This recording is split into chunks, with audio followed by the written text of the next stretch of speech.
Selamat datang di podcast Merapi. Ngobrol random, namun tetap sopan, santun, santuy. Halo sahabat PMI, jumpa lagi di podcast Merapi. Nah, beberapa waktu lalu, umat Islam di seluruh dunia merayakan Hari Raya Idul Fitri 1442 Hijriah atau yang biasa kita sebut sebagai Lebaran.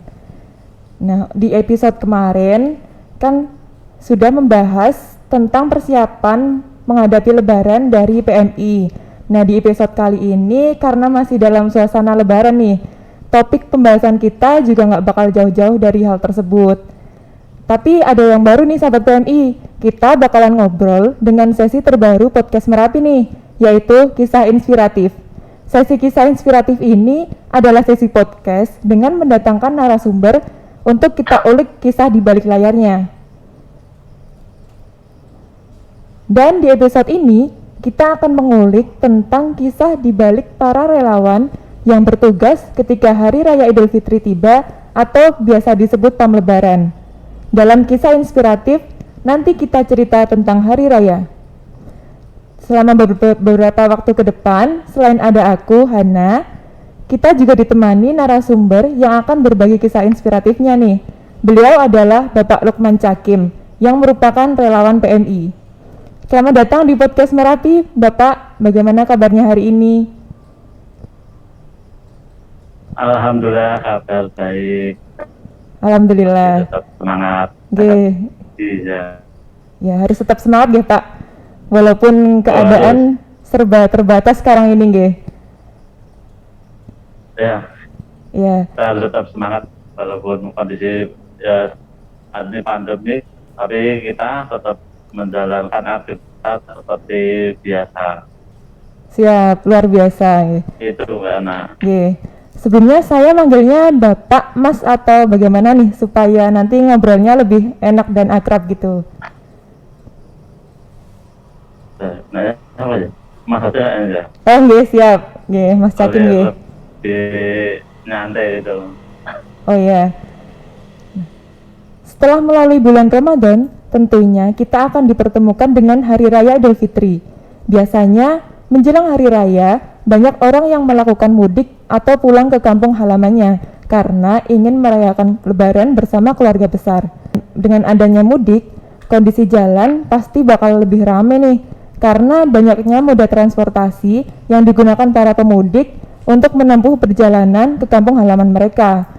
Ada yang pakai kendaraan umum, ada juga yang pakai kendaraan pribadi mereka sendiri. Nah, kondisi tersebut menyebabkan arus lalu lintas jadi semakin padat. Untuk membantu mewujudkan kelancaran kegiatan mudik, maka beberapa pihak turut berpartisipasi untuk mengadakan penjagaan, salah satunya PMI. Sudah pasti dong di dalamnya selalu ada peran para relawan yang diikut sertakan ya Mas?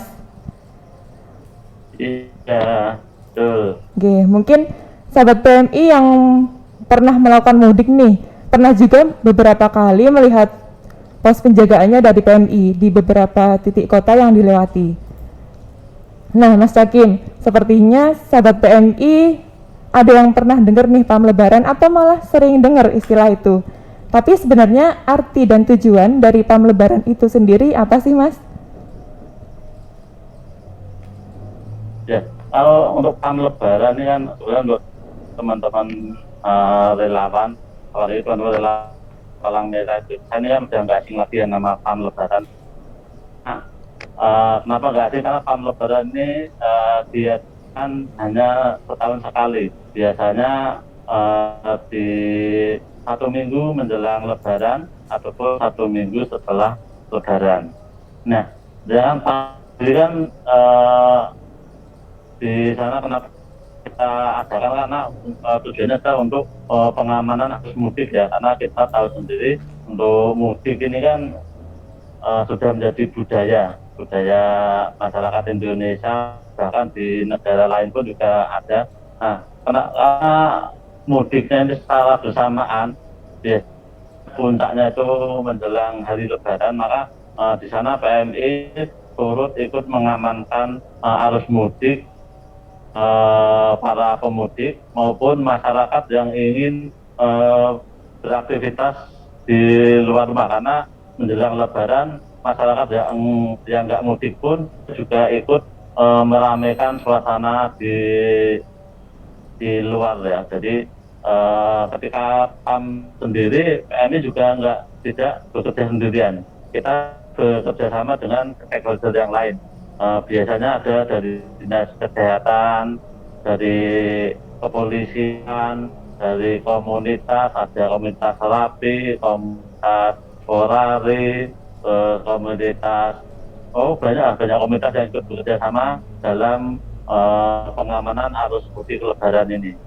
Itu secara singkat tentang PAM Lebaran. Karena PAM Lebaran sendiri itu biasanya diadakan 14 hari, jadi 7 hari sebelum Lebaran dan 7 hari setelah Lebaran. Seperti itu Mbak Hana. Oke, jadi kurang lebih gambaran kegiatan dari PAM Lebaran itu seperti itu, nggih. Kemudian, nah mungkin sahabat PMI, kalau lihat posko Lebarannya PMI itu selalu ada gitu, Mas, dari pagi, siang, malam. Berarti kegiatan ini dilakukan dalam waktu 24 jam, nggih, Mas? Iya, kita sendiri kita 24 jam full. Oh iya. Dari pagi jam 7 sampai jam 7 pagi lagi. Untuk sistem pembagian waktunya sendiri gimana nih, Mas? Apabila menggunakan sistem shift, dibagi jadi berapa shift dan waktunya berapa lama? Ya, untuk shift kita biasanya ya yang sudah itu kita menggunakan 3 shift. 3 shift ini kan biasanya jam 7 nanti sampai jam 2.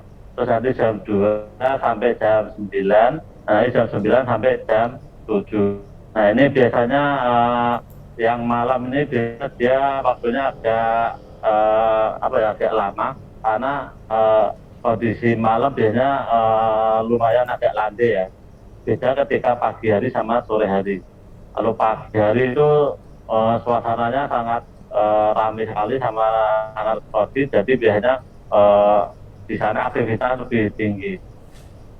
Seperti itu Mbak Hana. Oh nggih, jadi untuk waktu shiftnya sendiri menyesuaikan keadaan jalan juga ya Mas, jadi berbeda-beda seperti itu.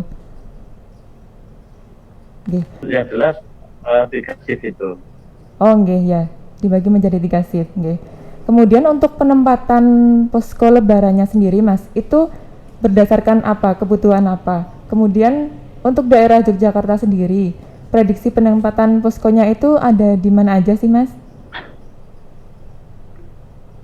Oke, penempatan posko sendiri itu kita juga tidak sembarangan. Jadi kita melihat ada beberapa hal yang perlu kita perhatikan. Yang pertama adalah biasanya dari tingginya mobilitas masyarakat. Terus yang kedua keramaian. Yang ketiga juga daerah-daerah yang dirasa rawan terhadap kejadian yang tidak terduga.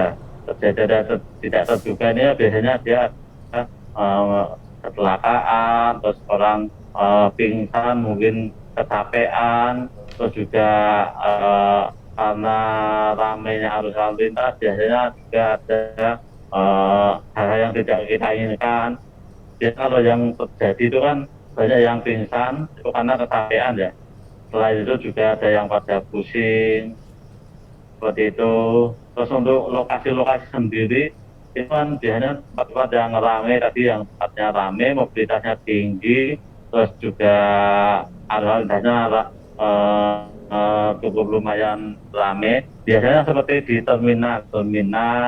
Kalau di Jogja itu kan ada terminal Giwangan, terus juga ada stasiun Tugu, stasiun Lembuyan, titik 0, dan juga yang paling mengasihkan ini yang biasanya teman-teman paling mengidolakan ini adalah di kebun binatang. Nah ini walaupun di kebun binatang arus lalu lintasnya nggak begitu padat, tapi di sana banyak banyak para wisatawan yang turun ke kebun binatang. Nah, biasanya di tempat yang ramai seperti itu juga rawan terjadi kasus-kasus apa ya, kasus-kasus yang tidak terduga, biasanya kecapean, pingsan, bahkan kalau di sana ada wahana-wahana hiburan yang eh, wahana hiburannya yang cukup ekstrim ya, ada kolam, ada pemandian, itu kan juga kita siaga di sana juga, seperti itu Mbak Ana. Oh ya, jadi untuk pos penjagaannya sendiri tersebar cukup di banyak tempat nggih Mas untuk mengantisipasi kejadian-kejadian yang bisa aja terjadi sewaktu suasana lebaran nih di jalan begitu. Kemudian selama bertugas Iya. di posko lebaran nih Mas, pelayanan apa yang paling sering diberikan ke masyarakat atau pemudik? Untuk pelayanan macam-macam ya. Jadi tapi yang sering itu adalah pelayanan ketika mudik, itu yang paling sering kita jumpai adalah orang pingsan sama pusing. Biasanya ini terjadi di stasiun, terus ada di terminal, terus ada di tempat wisata. Itu sering kali banyak kita jumpai orang yang pingsan, pusing karena mereka sering berdesak-desakan atau karena kelamaan antri, itu sering terjadi seperti itu. Karena di terminal itu kadang selain kasus pingsan itu juga kadang kasus orang yang biasa kalau hari lebaran itu kan, mohon maaf, biasanya ada kasus-kasus kejahatan yang tidak terduga. Nah itu juga yang salah satu penyebab biasanya para pemudik itu mengalami trauma. Contohnya dia biasanya kecopetan, kena notis, itu yang sering juga terjadi ketika menjelang lebaran seperti ini. Makanya biasanya kalau pemudik yang biasanya dia di posnya PMI, itu juga kita kasih sedikit arahan agar tetap berhati-hati dalam melakukan perjalanan mudiknya, dan untuk selalu mengamankan barang bawaannya, karena banyak sekali kasus-kasus seperti itu. Oke, jadi untuk kasus yang sering terjadi itu kan selain kecelakaan biasanya ada kasus pingsan, karena pingsan itu kecapean, karena mereka perjalanan jauh. Selain perjalanan jauh, mereka kadang juga saling desak-desakan, antri juga. Biasanya kalau di tempat-tempat wisata juga mereka kecapean, karena saking asiknya mereka jalan, terus akhirnya terasa mereka kelelahan, terus nanti pingsan. Itu juga, selain itu juga kasus yang tidak terduga juga sering terjadi ya, kasus seperti kasus disebabkan oleh kejahatan yang musiman. Biasanya sering kita menemui pasien yang dia itu kami trauma terus pingsan, biasanya dia karena kecopetan di dalam angkot, ada yang hipnotis, itu juga sering kita jumpai kasus-kasus seperti itu. Itu sebagian kecil yang ada itu Bana. Oh nggih, jadi itu baru sebagian kecil aja udah bermacam-macam nggih Mas kasusnya nggih. Iya. Nggih. Salah satu tugas para relawan PMI ini kan memang memberikan pertolongan pertama nggih Mas. Nah, tadi juga sudah dijelaskan di cuplik sedikit kasus kejadiannya itu apa aja. Nah, mungkin bisa diceritakan nih Mas untuk kasusnya itu penanganan dari para petugas yang berjaga di posko lebaran seperti apa? Ya, untuk penanganan tergantung kasusnya ya. Berarti kalau orang pingsan itu biasanya kita bawa ke tempat yang nyaman. Nanti kita kasih oksigen kalau di sana ada oksigen. Kalau enggak ya kita tenangkan, kita kasih mereka bisa berbawan minyak kayu putih. Habis itu nanti kalau dia sudah sadar, kita tenangkan dulu, nanti kita kasih biasanya air mineral. Itu kasus biasanya kasus bisa ya. Jadi kalau kasus kecelakaan ya seperti biasanya kita lakukan pertolongan pertama, karena ketika menjawab itu kita sudah punya tempat tujuan ya, tujuan kemana nanti ketika terjadi sesuatu. Jadi tergantung pos. Kalau posnya di Giwangan, tempat tujuannya mana, tempat kalau di Lempuyangan, tempat mana itu sudah kita siapkan jauh-jauh hari. Jadi nanti ketika ada kasus kecelakaan, kita rujuknya kemana itu udah nggak bingung lagi. Kita sudah ada tempat kita tuju. Selain itu kan biasanya di pos itu kan kita ada dari teman-teman dari puskesmas, atau biasanya kalau di stasiun, di terminal itu biasanya juga di sana sudah ada tim medisnya dari stasiun itu untuk di terminal sudah ada. Nah itu kita kerjasama sama mereka untuk sama-sama mensukseskan PAM Lebaran untuk pengamanan arus mudik supaya masyarakat yang mudik ini mereka masalah nyaman ketika mudik. Jadi mereka bisa pulang dengan tenang dan maupun balik lagi ke tempat mereka bekerja dengan rasa yang aman dan tenang. Itu. Luar biasa, ini berarti para pemudik itu udah nggak perlu khawatir lagi ya Mas, karena di posko lebarannya PMI pun persiapannya juga sudah matang, sampai tadi bekerja sama juga dengan pihak lain begitu.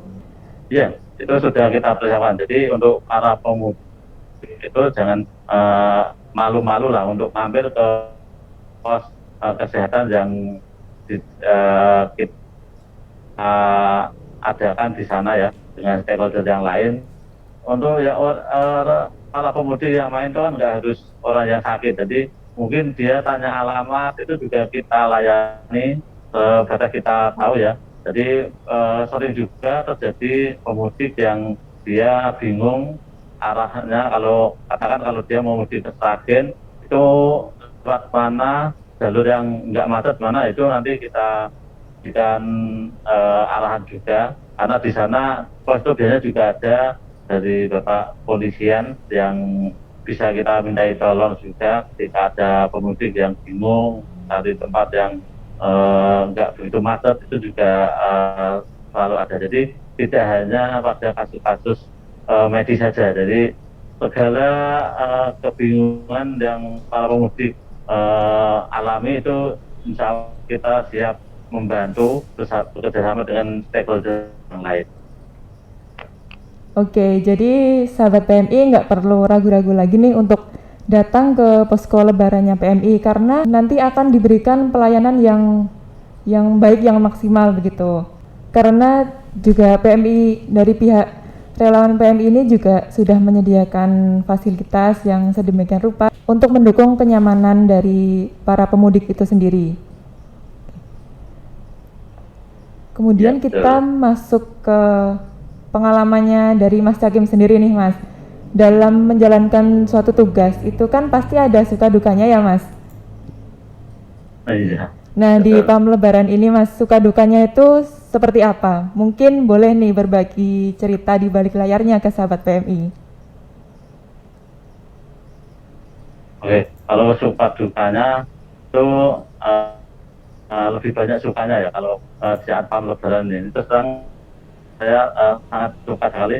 Bahkan saya sendiri kalau Lebaran itu untuk pulang ke kampung halaman itu biasanya setelah Lebaran, biasanya kita H+1 atau pas biasanya seperti itu. Dan itu pun biasanya saya hanya mudik hanya paling lama 2 hari. Habis itu saya kembali ke sini. Karena juga karena asiknya nge-PAM sendiri ya. Karena dengan PAM ini sukanya itu kita melihat orang mudik dengan kesibukan mereka, dengan gaya mudik mereka, itu kita sangat senang sekali. Bahkan ada yang paling asik itu ada pemudik yang dari Gunung Kidul, itu dia mudik dari Jakarta, itu dia menggunakan sepeda ontel. Nah, ketika menggunakan sepeda ontel, setiap Lebaran lewat pos kita itu pas mampir. Itu yang paling terkesan, itu biasanya yang teman-teman tunggu.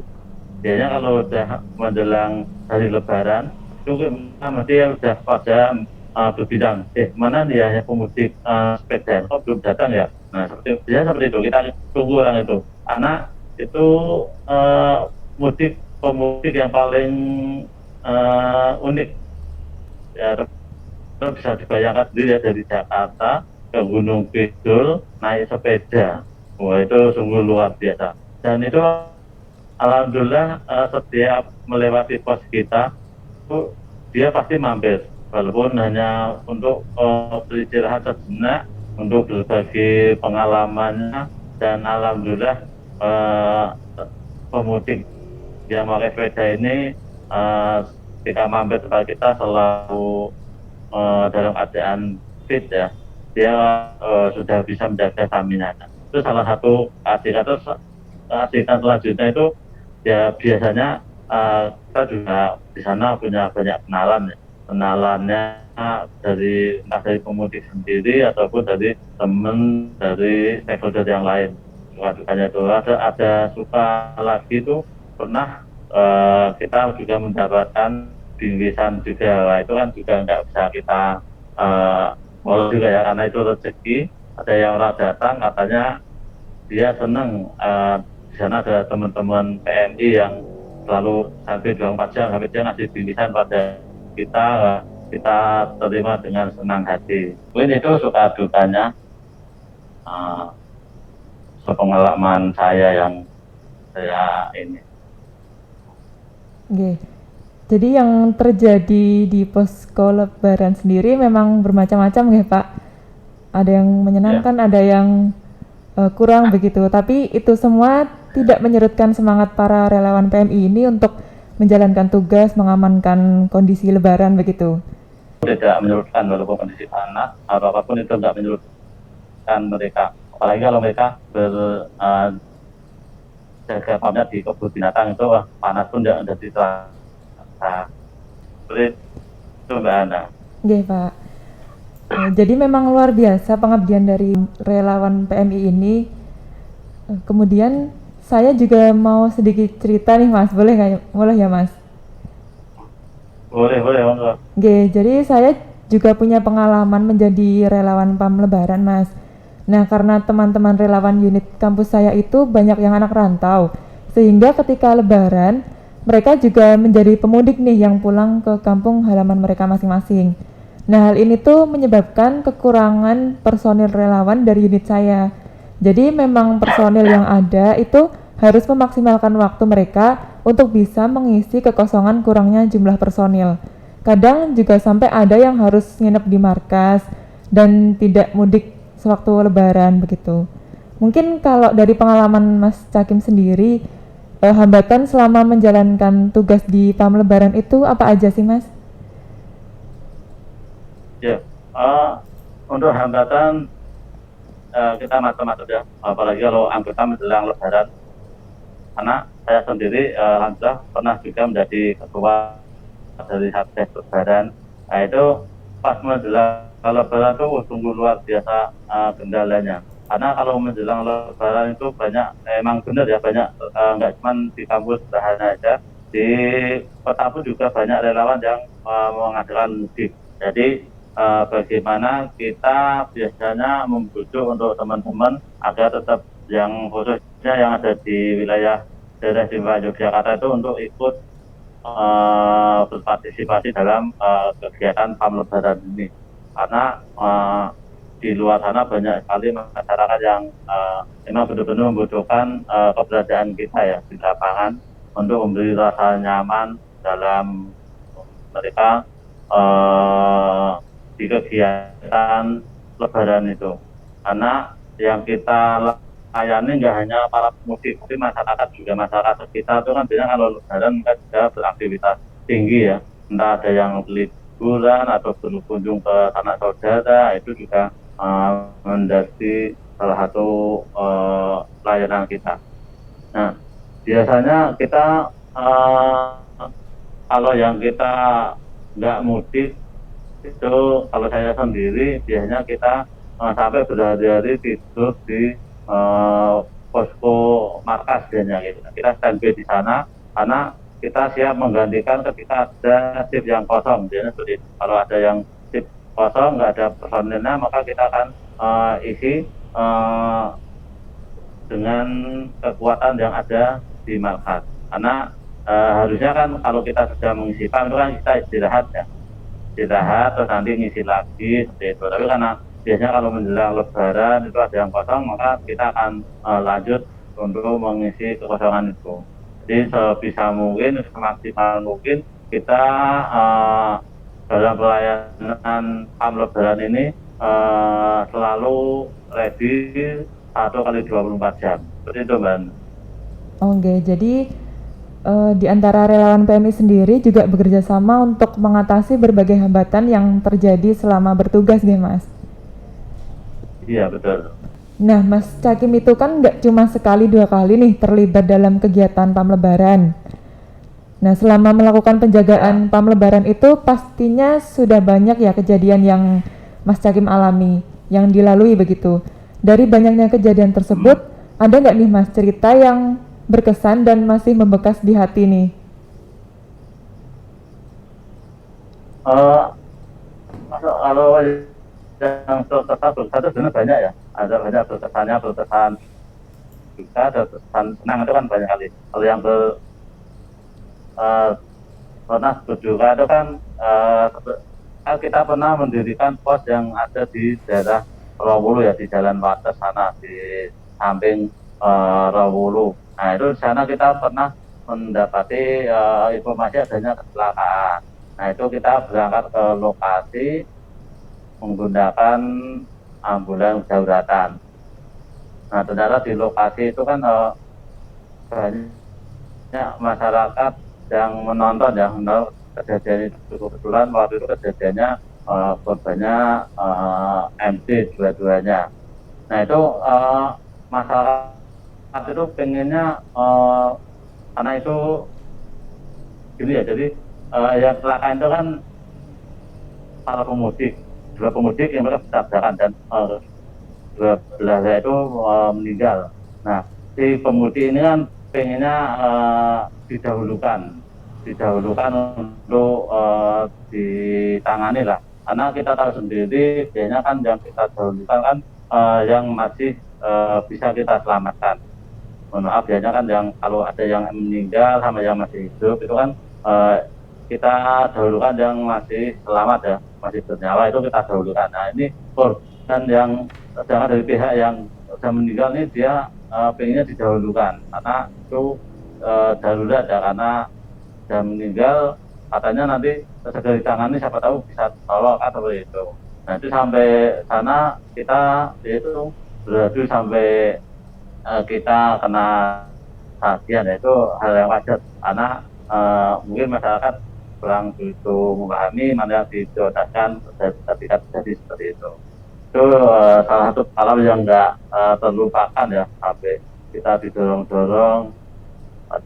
Sedangkan kita tahu sendiri ya, ketika kita nopam kan tidak semua ambulan itu bisa kita gunakan untuk mengangkut katakan jenazah. Jadi kita ada etikanya, kalau yang ambulan untuk emergency pertolongan pertama itu biasanya tidak diperbolehkan untuk mengangkut jenazah. Nah, itu sangat yang pengaruh yang sangat luar biasa, yang sekarang masih terngiang-ngiang, itu pesan yang apa ya, dukanya ya. Tapi kalau yang untuk kesan menyenangkan ya itu tadi, kita di salah satu pos itu ada yang memperhatikan kita, masyarakat yang memperhatikan kita. Jadi sampai kita dikasih tinggi, kita dikasih wah, itu sangat mengesankan sekali. Sampai sekarang pun kita masih ingat orangnya gitu, orangnya baik banget gitu. Kita nggak kenal aja sampai segitu baiknya. Itu kesan-kesannya yang tak terlupakan, Mbak. Baik, luar biasa sekali Mas Cakim untuk pengalamannya. Wah, jadi seperti itu ya Sobat PMI, di balik kelancaran para pemudik untuk pulang ke kampung halamannya, terdapat banyak pihak yang turut andil di dalamnya. Salah satunya para relawan PMI yang melakukan penjagaan pada PAM Lebaran. Kita jadi tahu sedikit nih tentang cerita-cerita para relawan ini di balik antusiasme mudik dan Lebaran. Semoga ada pelajaran dan ilmu yang bisa kita petik dari cerita inspiratif kali ini. Siapa tahu nih, setelah mengikuti cerita-cerita dari Mas Cakim tadi, jadi terinspirasi untuk bergabung menjadi relawan PMI. Jangan lupa kalau mau daftar jadi relawan PMI, langsung bisa datang ke kantor PMI di domisili sahabat PMI masing-masing ya. Nah, kita sudah sampai di penghujung podcast nih Mas. Sebelum obrolan kita selesai, mungkin Mas Lukman ada yang mau disampaikan ke sahabat PMI. Silakan Mas. Ya, buat teman-teman semuanya, pokoknya seru deh kalau mengikuti PAM Lebaran, nggak ada ruginya. Karena PAM Lebaran ini hanya setahun sekali dan belum tentu kita mendapat pengalaman yang sangat seru ini. Kapan kita juga nggak akan bisa melihat orang mudik itu seperti apa sih kehidupan mereka dan senang mereka seperti apa, itu nggak akan kita dapatkan di PAM Lebaran ini.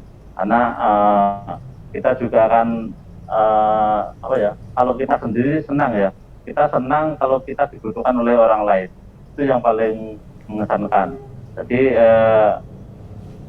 kalau teman-teman sudah menjadi anggota Palang Merah ataupun yang belum menjadi Palang Merah, tidak rugi bila teman-teman mengikuti PAM Lebaran yang diadakan hanya setahun sekali biasanya.